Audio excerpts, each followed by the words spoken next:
May 21st, 1927. After 33 and a half hours alone over the Atlantic Ocean, Charles Lindbergh spots the coast of Ireland below. The Dingle Peninsula, a thin line of green breaking through the endless gray. For the first time since leaving New York, he allows himself to believe he might actually make it. He is so exhilarated that when he flies low over fishing boats, he waves to the men below. The first human contact after a day and night of complete solitude. The man in that cramped cockpit was the product of obsessive preparation. To carry enough fuel, he sacrificed everything, including a forward-facing window. For 33.5 hours, he would navigate either by sticking his head out the side of the plane or using a small periscope he had designed. He had calculated every ounce of fuel, stripped out every unnecessary pound of weight, even cut the margins of his maps to save weight. This wasn't just courage, it was creativity applied to the impossible. Where others saw certain death, he saw a problem to be solved through meticulous planning and iron discipline. Hours later, approaching Paris in darkness, he becomes disoriented. The city sprawls below him, vast and confusing, nothing like the clear ocean he's just crossed. But somehow, using that same methodical approach that got him this far, he finds his way to Le Bourget. But nothing, no amount of planning, could have prepared him for what waited there. Over 100,000 people had gathered. As he touched down, they broke through police barriers and swarmed his plane. They tore pieces off of the Spirit of St. Louis as souvenirs, nearly crushing the man they had come to celebrate. In that moment, Charles Lindbergh stopped being a person and became something else entirely. A symbol, an icon, a commodity. The same focused mind that had navigated across an ocean was suddenly expected to navigate something far more treacherous. Unprecedented global fame. Everywhere he went, crowds gathered. Every word he spoke made headlines. The solitary aviator who thrived in the cockpit's isolation was thrust into a spotlight that never dimmed. He married Anne Morrow in 1929, daughter of a diplomat.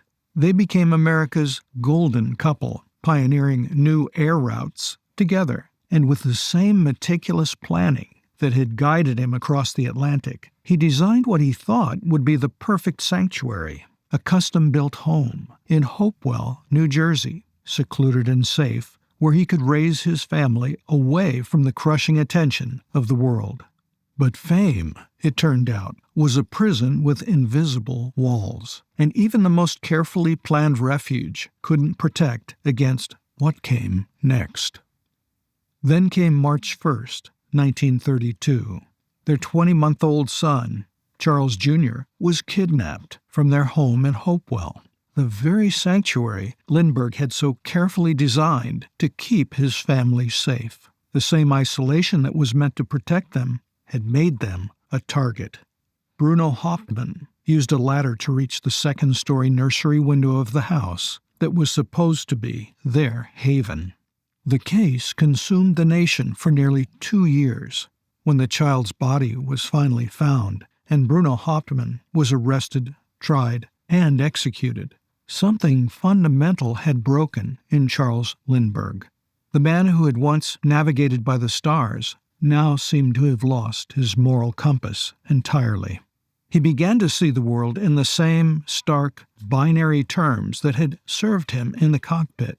Complex political situations became simple calculations.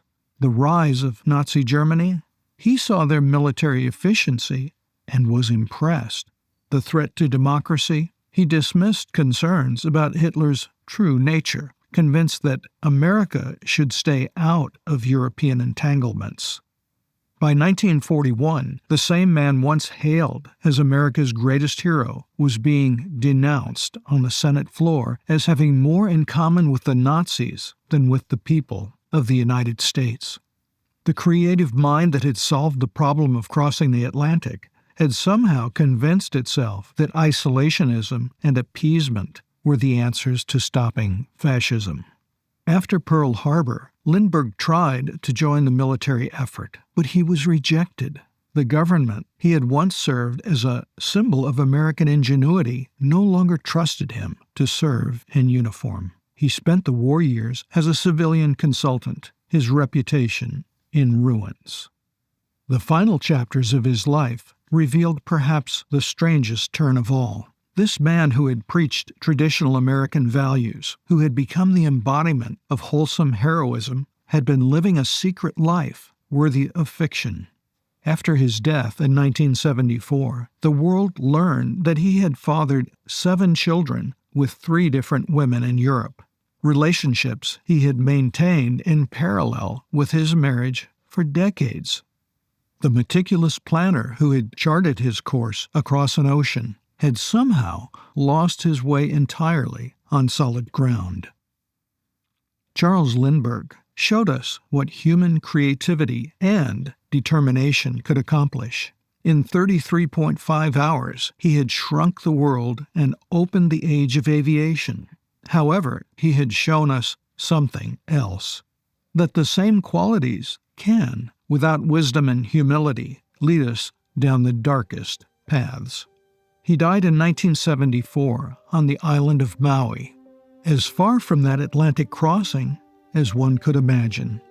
It's a small world, but it was a big ocean that he had crossed in 1927. He had navigated the vast Atlantic with primitive instruments, relying only on his calculations and courage.